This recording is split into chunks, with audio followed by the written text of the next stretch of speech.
മലയാളത്തിലെ ഹിറ്റ് കോംബോകളിൽ ഒന്നാണ് മോഹൻലാൽ മേജർ രവി കൂട്ടുകെട്ട്.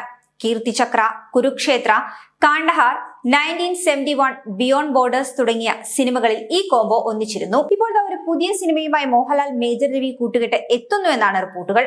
പതിവ് മേജർ രവി സിനിമകളെ പോലെ ഒരു പട്ടാള ചിത്രം തന്നെയാകും ഇതെന്നാണ് സൂചനകൾ. ഓപ്പറേഷൻ സിന്ദൂറിനെ അടിസ്ഥാനമാക്കി ഒരുങ്ങുന്ന ഈ സിനിമയിൽ മോഹൻലാൽ മേജർ മഹാദേവനായി തിരികെ എത്തുമെന്നാണ് റിപ്പോർട്ടുകൾ.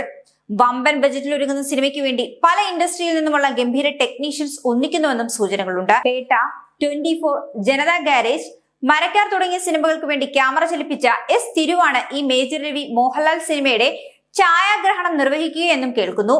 അനിമൽ എന്ന സിനിമയ്ക്ക് വേണ്ടി സംഗീതമൊരുക്കിയ ഹർഷവർദ്ധൻ രാമേശ്വറാണ് സിനിമയുടെ മ്യൂസിക് ഡയറക്ടർ എന്നും റിപ്പോർട്ടുണ്ട്.